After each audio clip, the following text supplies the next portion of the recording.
everybody. My dad thinks his podcast is amazing, so please subscribe, give it 5 stars or whatever, and maybe he'll finally stop talking about it. Anyways, welcome to Sobriety.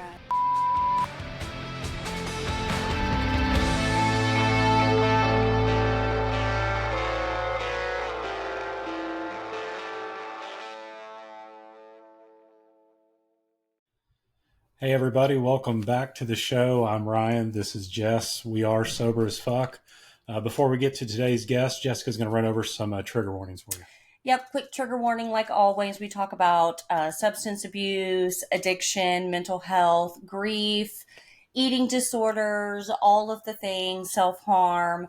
We want everyone to be able to take something away from this podcast. So if you start feeling any which way or you feel triggered, by all means, please log off. You can always come back. And if our podcast is too much, then, you can reach out to us directly.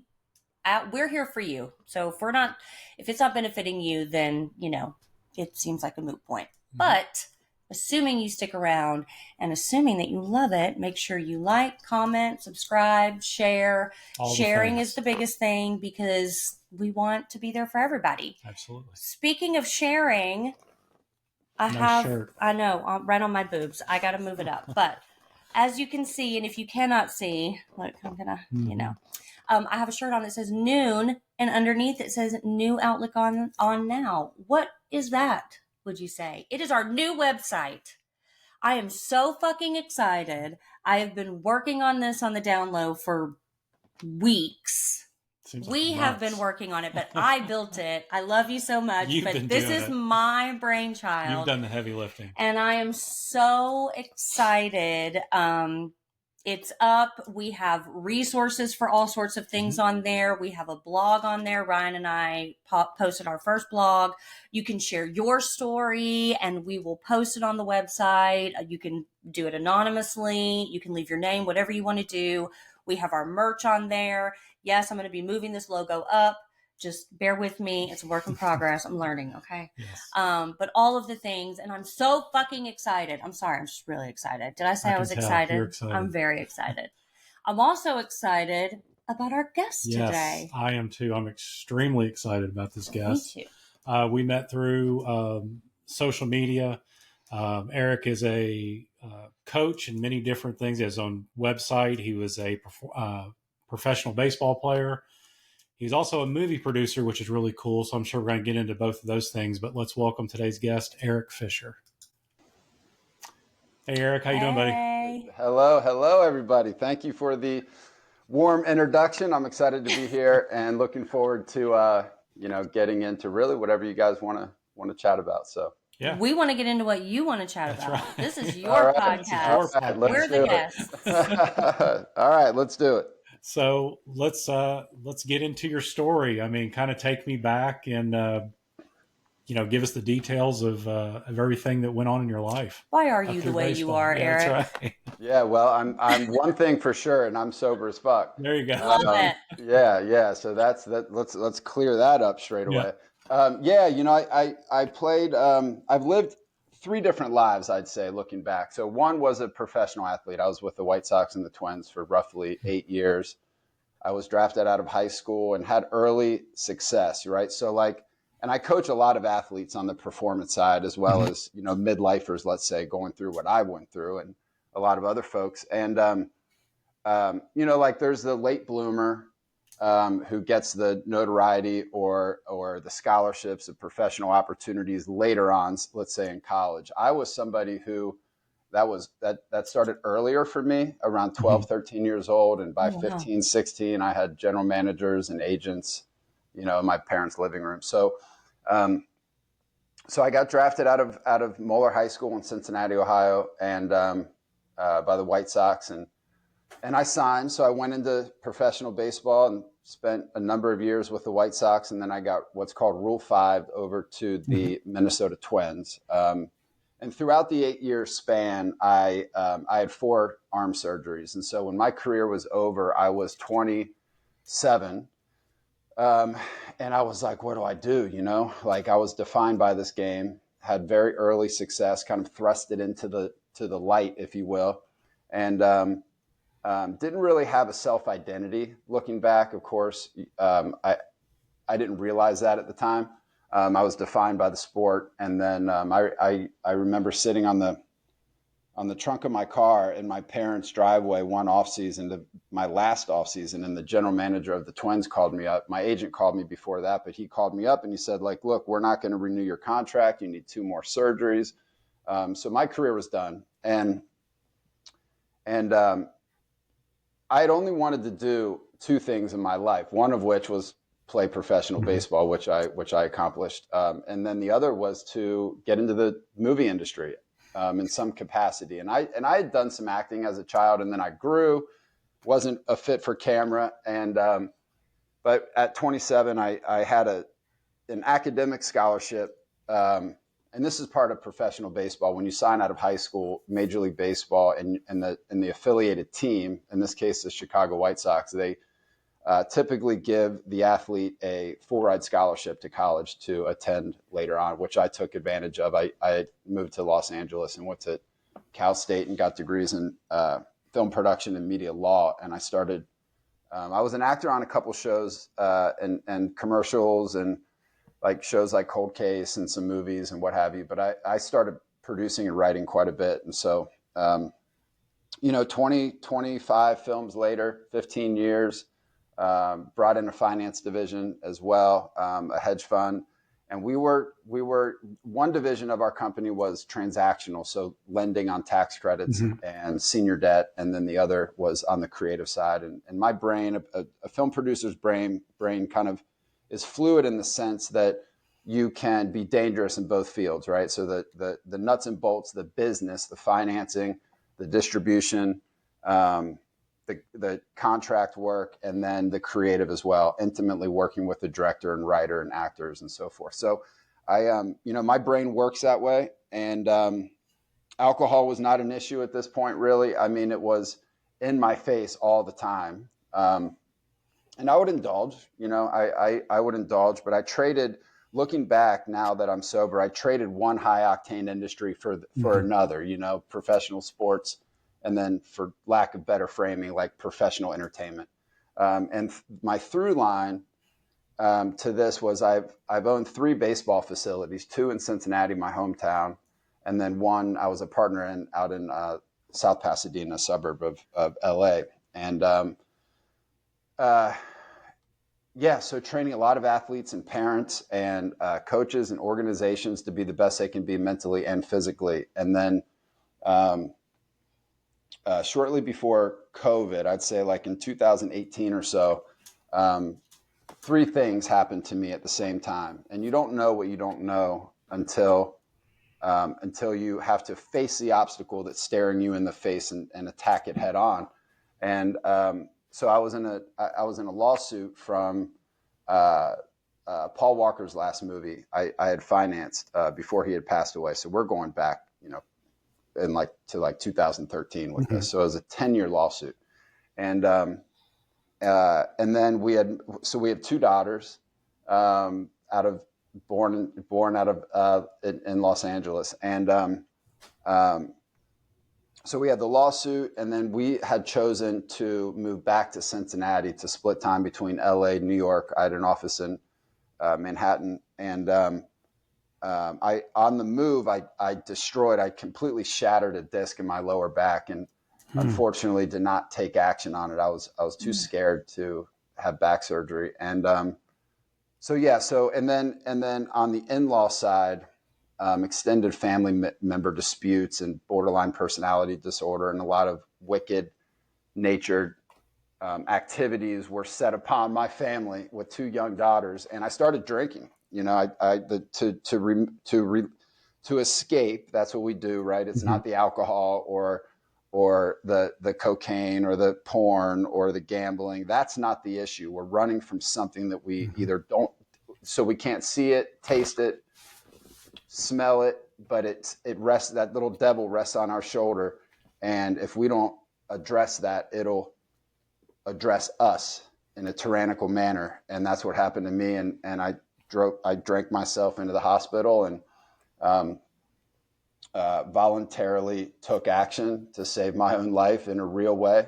in a narrow sense. I do not say that jokingly. And that spun upwards into academically new education in psychology and human behavior and spirituality and psychology.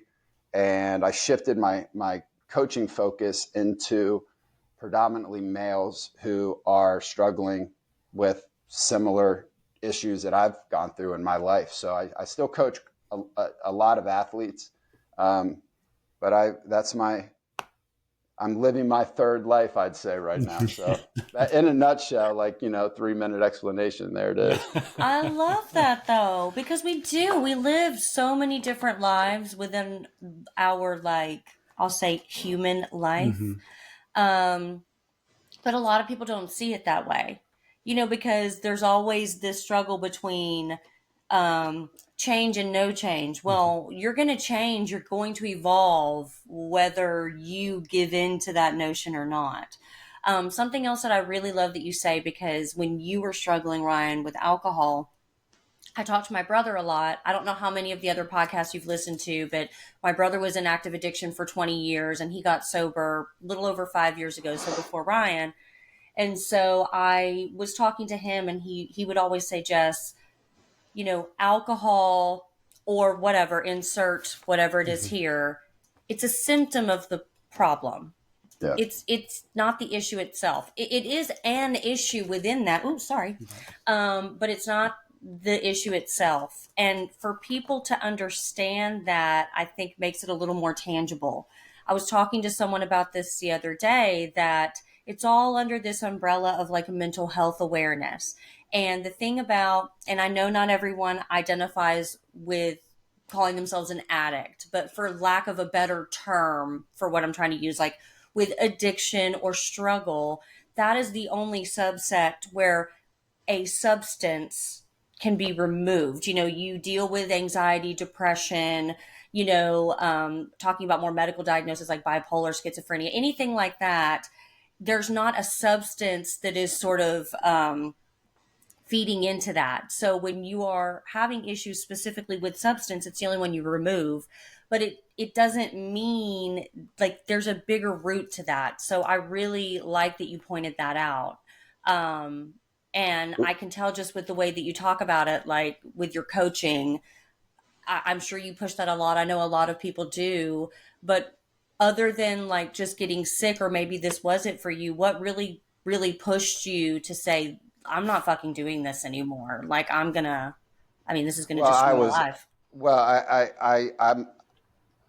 I was like most men, limping around this earth trying to keep our shoes clean. I didn't have any type of vulnerability in my life. Like my entire life was keep the gas pedal down, shake a straw. I went to an all boys private Catholic prep school in Cincinnati, Ohio, Archbishop Moeller High School, world renowned for sports. But it taught me a lot, taught me how to be a man in many ways. But what it also did is it didn't allow me, the way I grew up did not allow me to show much emotion. And as now emotion in the vulnerable sense, I mean, emotion as a competitor, yes, that was what's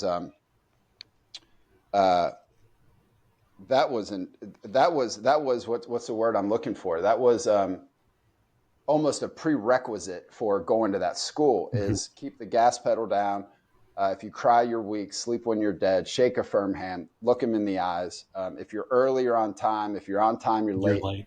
All those sort of measures and kind of little phrases that we're all too familiar with. And I believe in a lot of that. However, I do have a very creative side to me, which is a little bit. I'm extremely high. So one thing I did to understand myself further was I took deep dives into personality with the help of my therapist, because before my addiction, I was not somebody who would ever go see what I would have used to call like a shrink. Like I'm not going to see a shrink because I'm a man. I'll handle it. I'll take care of all of this. And then, I was a binge drinker, so I would drink, and then it got to the point where I wasn't eating. The last time I went on a bender, I couldn't stand up. I fell, busted my head really, severely, and that was it. And I finally, I did not know what the future held for me, but I certainly knew that I did not want to die and leave two little girls without a father. And so I called 911, checked myself into the hospital, and that was it. And I had to rebuild from the inside out.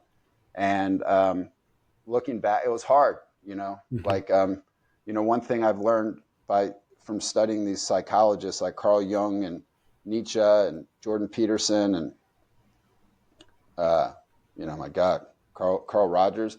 But Carl Jung says, like, you'll find what you need most where you least want to look. Mm-hmm.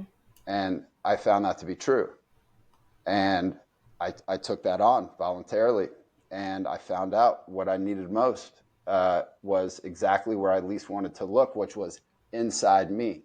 And so I started with personality traits, and I've learned that I'm extremely high in conscientiousness as well as openness, which is a creative trait. And then no wonder I've made good movies, because I understand story and I do a lot of writing. And so I've leaned into that and accepted myself as such.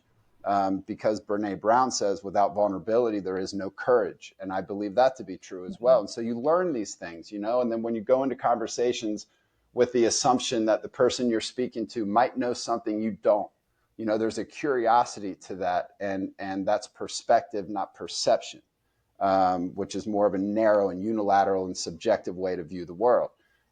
So my eyes started really opening up. But I did it myself. Nobody's going to help you. So we only change for two reasons. One of which is on the pessimistic side, which is, and I've seen this float around social media now, and I'm happy to see it. But the pain of our current situation is worse than the pain that it's going to take to overcome and heal. Mm-hmm. And then the second is more optimistic in nature, is you set forth yourself an upwards aim that's long term. A vision for yourself long term, where all you do is you eat, sleep, breathe. All you do is think about it, and you ruminate on it until you manifest it into reality, right? And that's a situation where everyone around you says you're unrealistic, but in your view, that's the only thing I look at. That's the only thing I think about. That's the only thing I see for myself in the future. And so,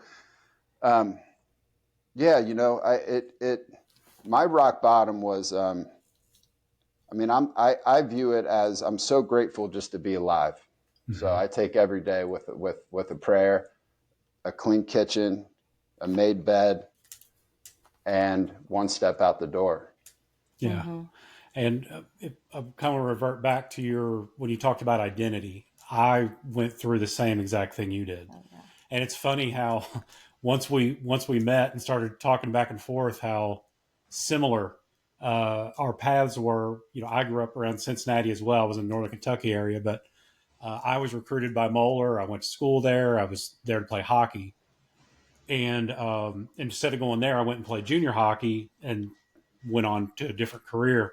But I had that identity that I was an athlete. That was it. I was going to be a professional athlete. I had that identity. And then knee, ankle, wrist, hands, back was what did me in. And then you're like, now what? And I didn't survive as long as you did. But I struggled with that a lot. That's what really ramped up my drinking for it was almost 30 years, because I could never, that identity was me. Like, I had that in my core, that I was still a hockey player forever. And it was hard for me to let that go. And actually, until I got sober, to this day, I could still think like I could just get out there and do it. Did you go through a similar identity crisis like I did, where you just couldn't let it go? And then is that what kind of started your drinking? No, no. But when baseball was done, it was done for me. Yeah, okay. Yes, I wanted to make it to the major leagues, and I think I held on maybe a year too long, because Gotcha. Similar to you, I had 4 surgeries on my arm, and I was a starting pitcher. I went from a top prospect in the White Sox organization. You're either an asset or a liability. Yeah. And so I became a liability. And so I was done, and I was looking forward to, but I did have that moment, certainly, of like, what am I going to do now? Mm-hmm. But I did have a vision for myself already. I wanted to be in the film industry, and I took that on just like I did with sports. It's like, I remember this palpably, driving across the country, moving to LA, and thinking to myself, like, Steven Spielberg's not going to come knocking on my door, but I'm going to find his. That's right. I love it. I love it. And so I still haven't met him, but nonetheless, I did have success because I took that athletic nature growth mindset mm-hmm. Into the film industry. But I think that my identity, it was delayed. I was mid-30s, and I was a guy, drinking wise, I was a guy who would, I mean, man, I could tie it on with the boys, mm-hmm. but it wouldn't carry on. I'd be in the gym the next day. Gotcha. But for me, it was the personal touch of malevolence in my personal life. The lawsuit didn't cause me to drink, and we came out fine from that. The issue with that lawsuit is that when Paul Walker had passed away, he was the biggest movie star in the world. Mm-hmm. We had this film that was delayed being delivered. And so people got nervous, and then lawsuits spun up, and I was fine with that. And I've been on big stages. I know how to handle myself. And when pressures are on me from an external standpoint, other people, I'm fine. But when it's a personal touch, right? When the extended family members are trying to destroy your life, coupled with, now the lawsuit it was weight on me.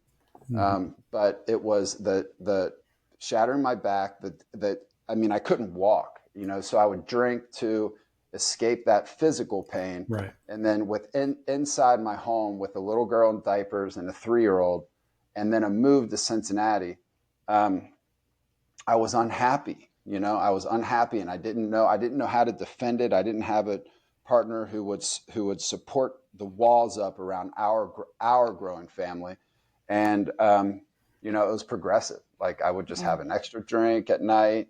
And then before you know it, I'd have an extra one earlier in the day to start winding down. And then after the course of, say, 6, 8, 9 months, it gets a hold of you. Oh yeah. And then you're really in for a war with yourself when it gets a hold of you. When you're waking up at 4 a.m, throwing up and having withdrawals, and and then you take a couple shots of whatever it is that you want to drink, and then you feel better. You get drunk just to be sober. Mm-hmm.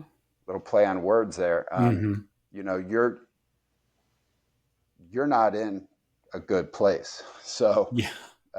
Your whole brain chemistry is changed at totally that point. Out of whack, yeah. Too. Oh, yeah. You're your always a little buzzed. Yeah. Your dopamine, your serotonin, your sleep, everything is amuck. And, piece by piece, you have to sort it out. And people say that, when you go through rehab, I went to inpatient rehab down in Florida, and then I came back. I just moved to Minneapolis to join the family and all this. And I owned a baseball facility as well during COVID, and I could not sell it because we were considered a gym. So I couldn't exit that business. And, but I eventually did. And now we're up in Minneapolis, and things are great. I've been sober for a long time now. And I love that. So it's like a complete identity. But I think most of us are walking around. I read a study out of Stanford where 95% of us live through a world of perception, not perspective. And I put an emphasis on seeing the world, trying to see the world, not the way I view it, but just nature. And this is like Stoicism philosophy too, right? Like nature and the universe, and see it for what it is. And I think there's a lot of power in acceptance, controlling what you can control. And there's a lot of power in saying it is what it is. Yeah. It is what it is. You're definitely speaking my language now. I actually started seeing a psychotherapist a couple of weeks ago, for just a lot of things. I've done therapy and I've worked on my mental health. And so I was like, I have the basics. Like I'm a very, very self-aware person. Okay. And that can be great and that can be terrible because it means that if I'm going to be destructive, I'm 100% fine with going solo. I'm not taking anybody with me. And again, that sounds like, oh, okay, so you only hurt yourself. Right. But when other people are not in the mix, then it doesn't feel as big of a deal. Anyways, that's a conversation for a whole other day. But that's something that I'm working on right now. And I mean, everybody says like it is what it is, or you have to accept, or, don't focus on the things you can't control. And so we hear it so often that it now has become a cliche. Yeah. But it really is about meeting people and situations in the world around you exactly where it is and accepting circumstances and people for exactly where they are. That does not mean that you have to enable or welcome in certain energy or people or things or places, whatever it is, that are going to eat at you. But it allows you to place very clear boundaries because, boundaries are for yourself. No one around you is expected to honor your boundaries. And decide what energy, and when I say energy, I use that word as all encompassing energy you are consuming and accepting in.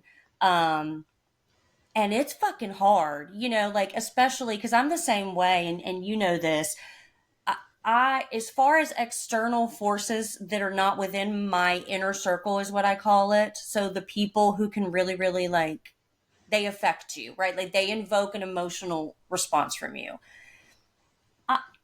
Whatever. Like I could go out anywhere and have someone doing anything and they can say anything. You've seen it firsthand. And I'm like, whatever, in situations.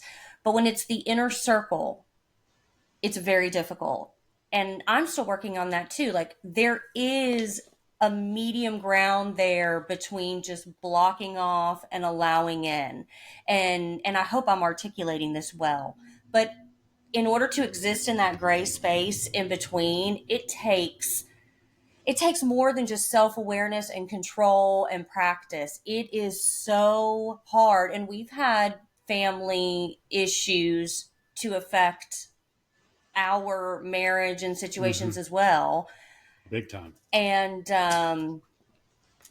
having kids in the mix, especially, you, and I love this because we're on a woman movement, right? And I'm very pro-woman, feminist, blah, blah, whatever. But I will say, as someone who has strong men I very much love and adore in my life, there still doesn't seem to be a space for men to exist vulnerably. I know we say that there is, and of course, like women are making it a little more comfortable, but like there isn't, because we are all about these polar opposite ends of these spectrums.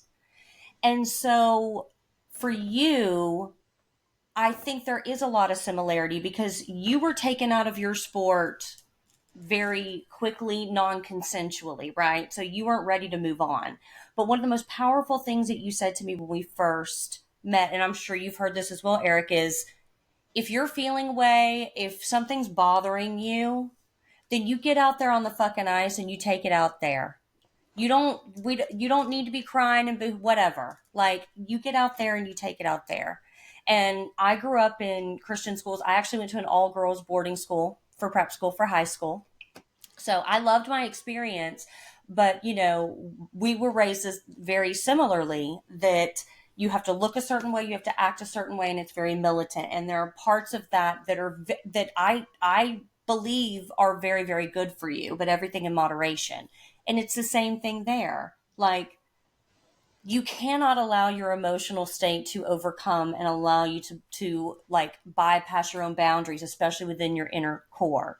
But at the same time, you have to be able to process those emotions. And again, it goes back to that is a difficult place to exist. And when you are a child, especially a man, and you are playing sports and you're taught like, we don't fucking cry. We get out there and then beat the shit out of each other. And then we go drink beers afterwards and we like, whatever. It fucks with the way that your brain development is at a very, very, very young age, and how you are able to navigate these things. And you're getting better, but like, I get that too. I mean, I talked last time, my mom's like, I broke my arm in 4th grade, and she's like, I'll take you to the hospital after choir practice. You have to be like knocking on death's door. I did performing arts, but the same thing. And there's some good to take from there, and there's some bad. And so I'm sure that you dealt with the same thing as a kid too. Like, I always think of Tom Hanks, in a league. There's no crying in baseball. Like, what are you doing? And we laugh, but like it messes with your brain development, especially young and especially a man.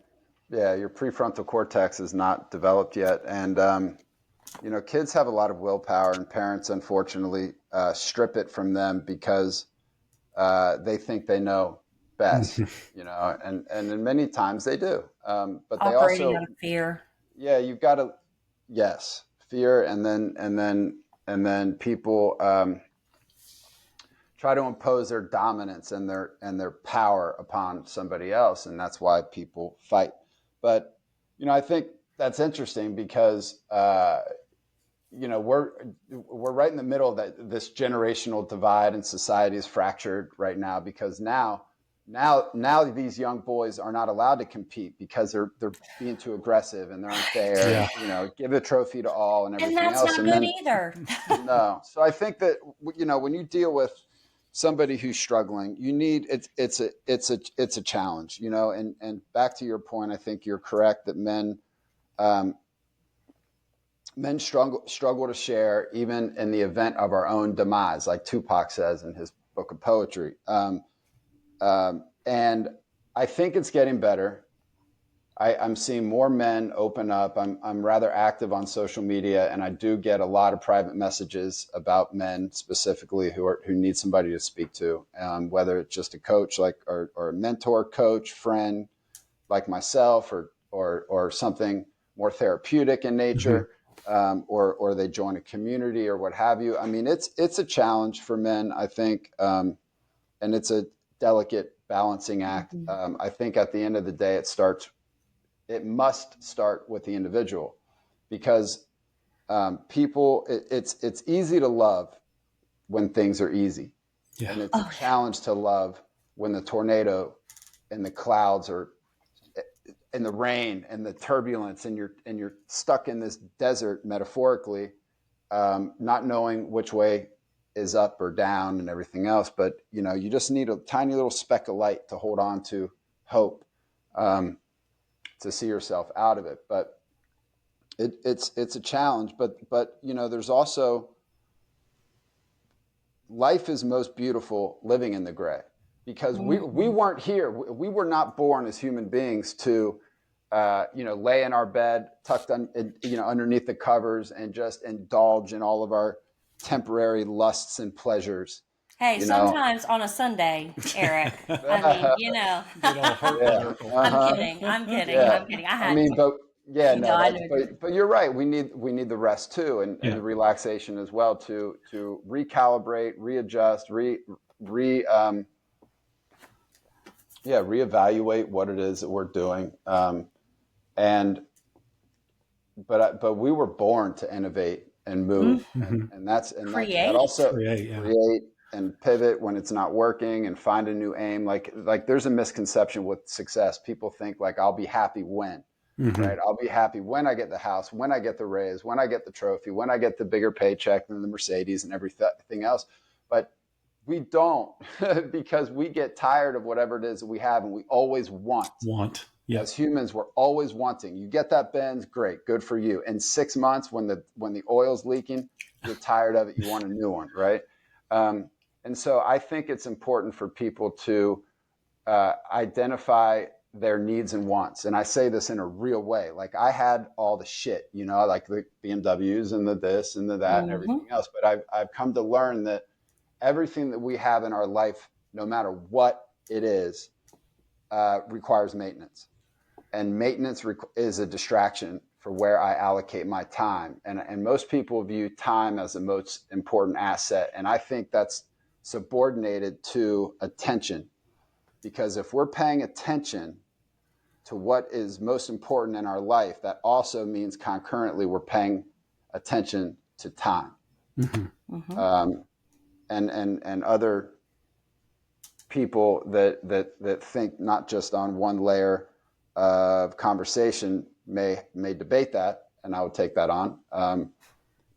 But yeah, I view like our attention is the most important asset that we have, and then it would be our time. And so how are we spending our time, and what are the wants and the needs in our life that allow us to intrinsically stay motivated over long stretches of time, and I think it's a challenge to go back to the loving people when it's difficult. It's a challenge because people leave, and then when you go away for a while, your circle narrows, and then you have your real tribe. Like when I was in rehab, I had one, outside of my parents and my sister and her family, I had one person call me, one.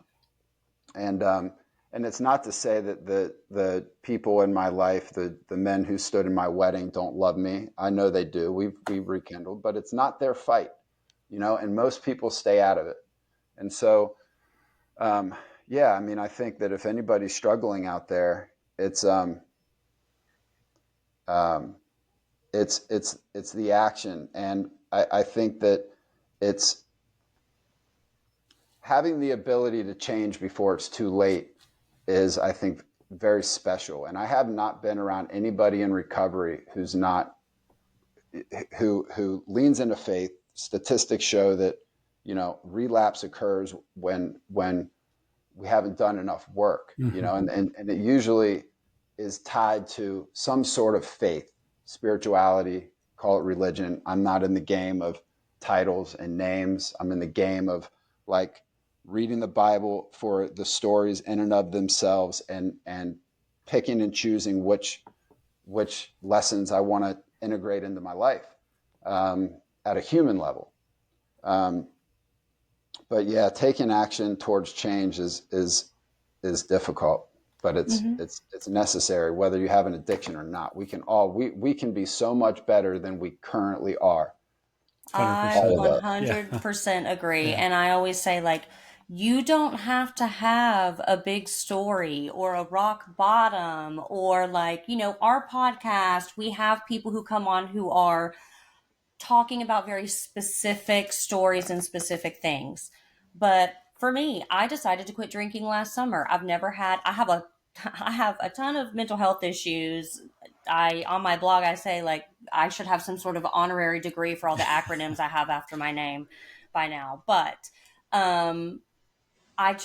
we went on a vacation and I drank and didn't even get drunk. I was just like, my belly hurts. I have the shits. I have a headache. Like, this just is not serving any positive or good, like, purpose. Like, it's not bringing me anything. And this thing I'm holding in my hand is about killed every person I love and adore in my life.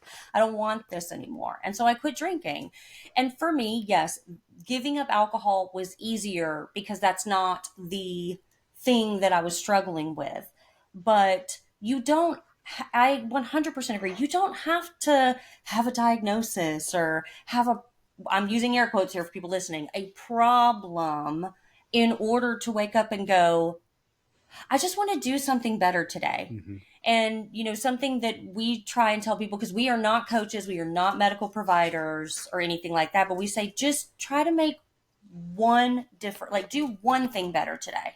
Just one, just start with just tiniest, one. And that's abstract, right? Because people need, when people are stuck in a tornado, just do something. Like, all those terms are so overwhelming for the person. They don't know where to start. And one thing I've learned from Jordan Peterson is like, clean your room up. Start with something really, like I tell my clients, are you proactive or are you reactive?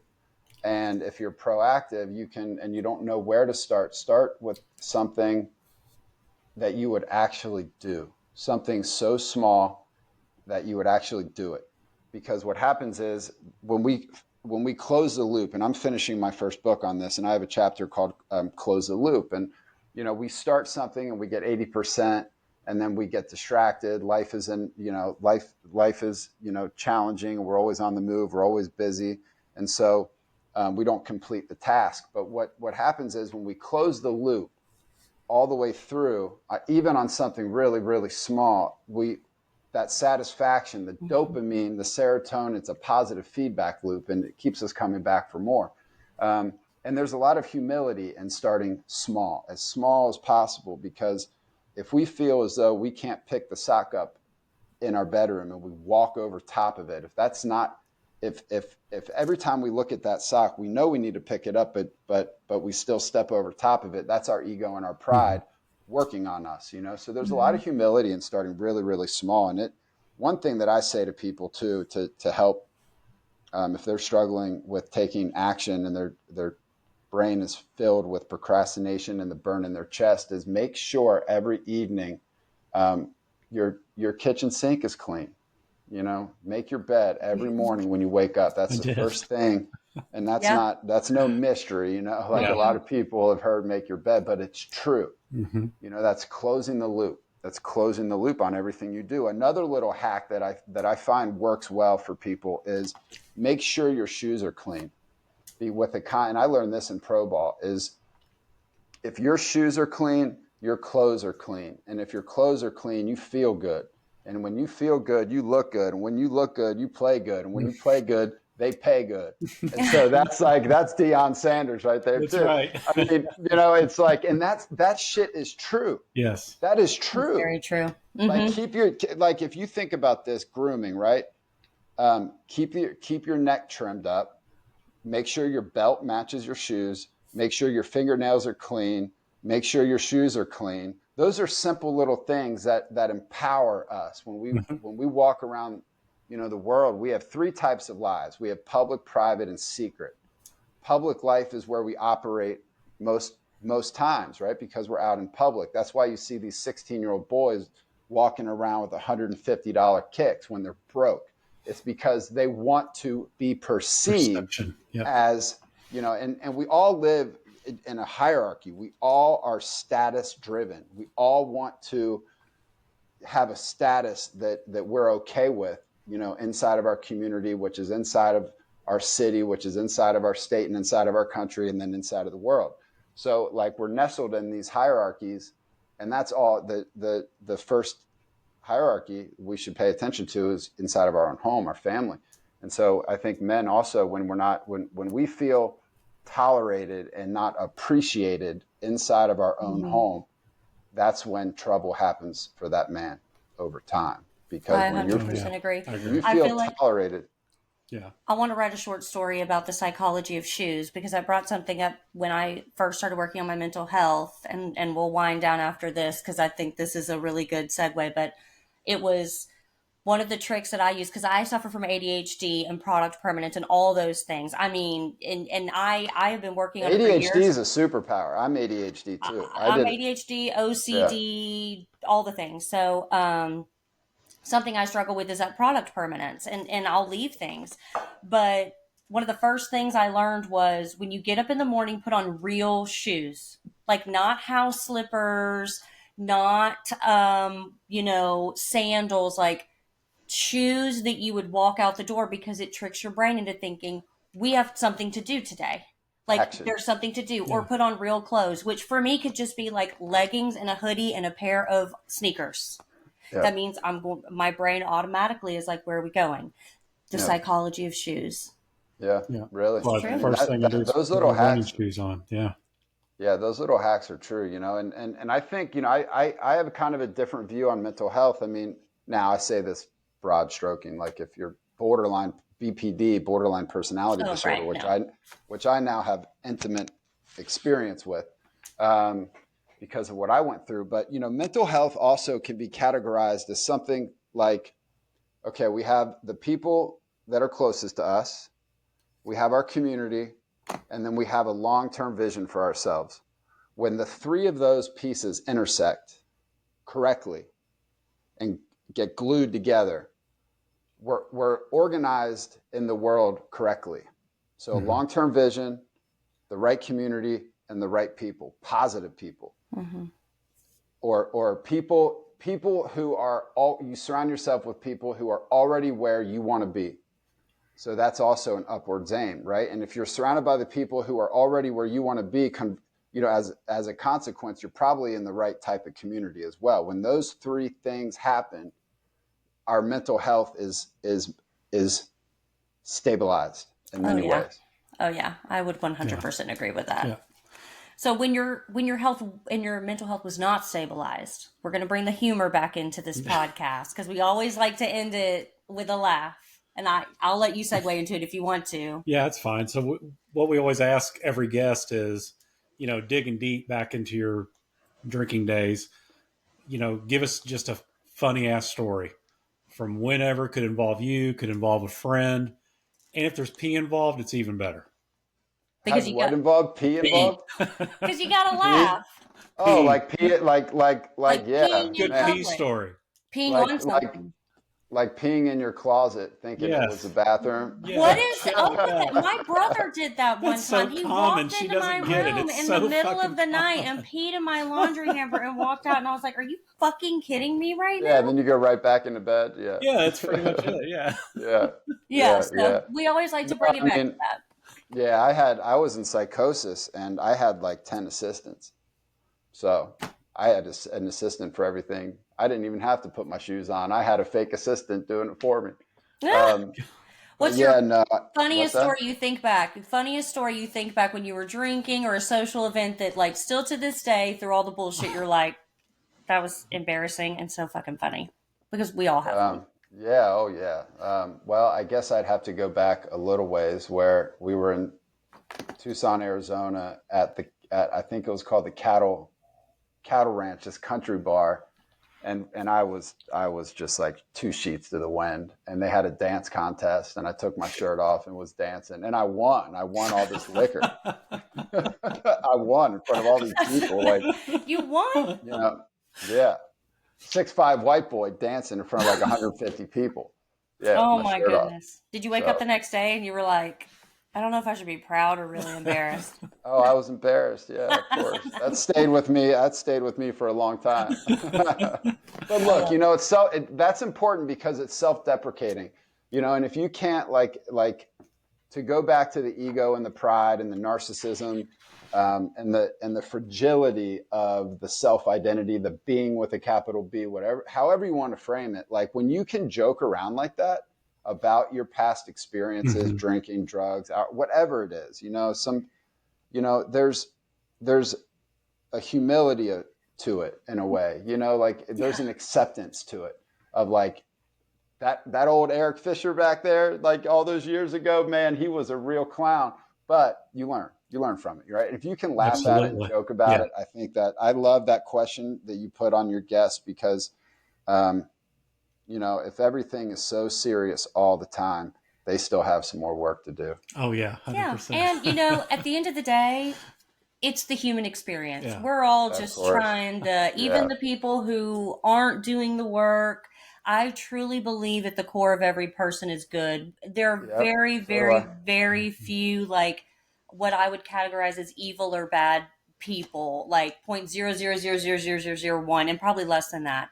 So I do believe that even people who are exuding what society would see as evil or argumentative or mean or any of those negative stigmas, I think that at the root of it, they truly believe what they're doing is good. So there's an appreciation for understanding that we are all just waking up and surviving and wanting happiness. Yeah. And that's why we look back. Some of our best memories are drunken memories. And you know what?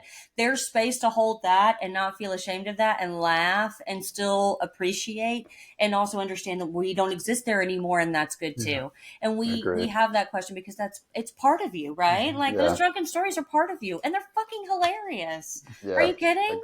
Agreed. That's part of the human experience. Well, Eric, before we get you out of here, so obviously you're into coaching now.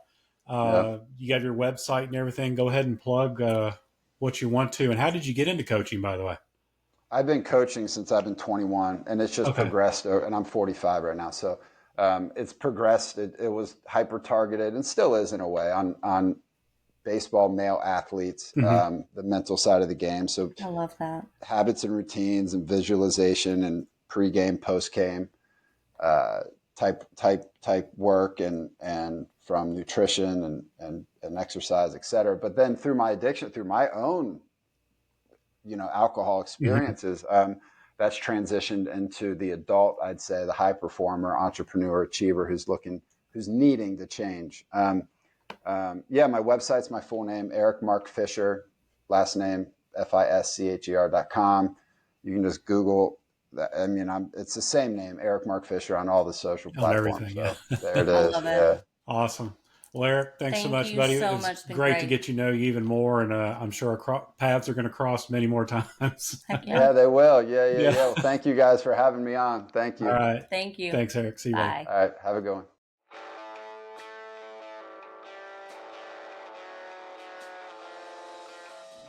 If you love the podcast, which I know you do, please like, subscribe, And hit that notification bell to get Boom. notified every time we post.